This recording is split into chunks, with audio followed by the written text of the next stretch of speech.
Hi, St. James family. It's Mrs. Quinn. I'm in my robe. I've got my blankie, and I'm going to get ready to read to you one of my favorite wintertime stories called The Snowy Day by Ezra Jack Keats.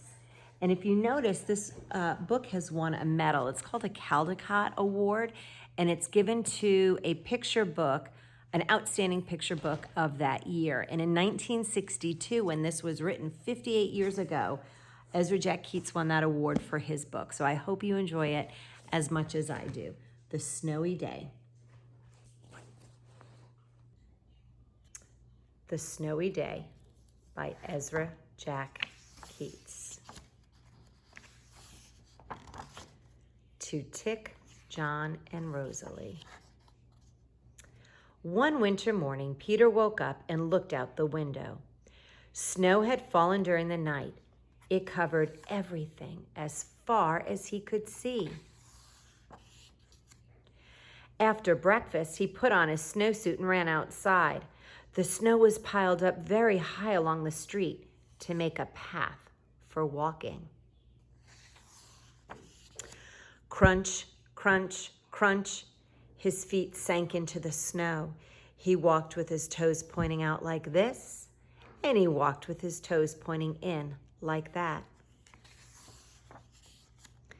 Then he dragged his feet slowly to make tracks, and he found something sticking out of the snow that made a new track. It was a stick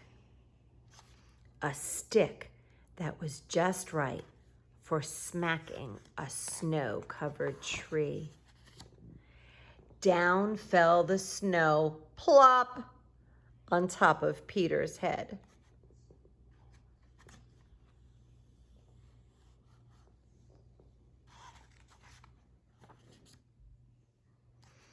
He thought it would be fun to join the big boys in their snowball fight, but he knew he wasn't old enough.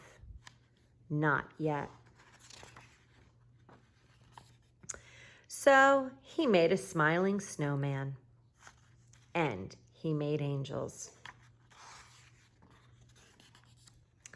He pretended he was a mountain climber.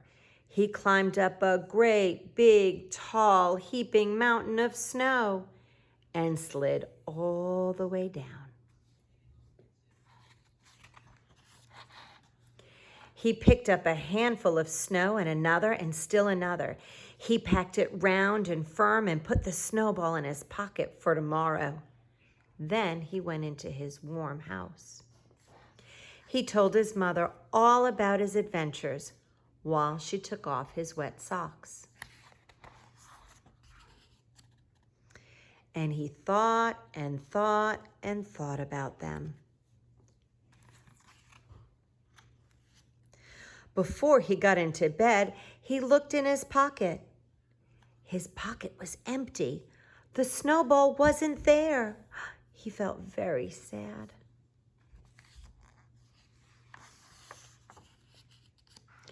While he slept, he dreamed that the sun had melted all the snow away. But when he woke up, his dream was gone. The snow was still everywhere. New snow was falling.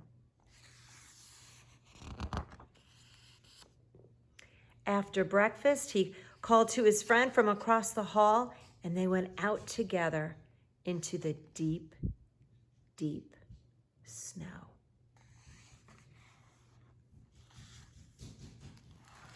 Well, I hope you enjoyed my little wintertime story called The Snowy Day.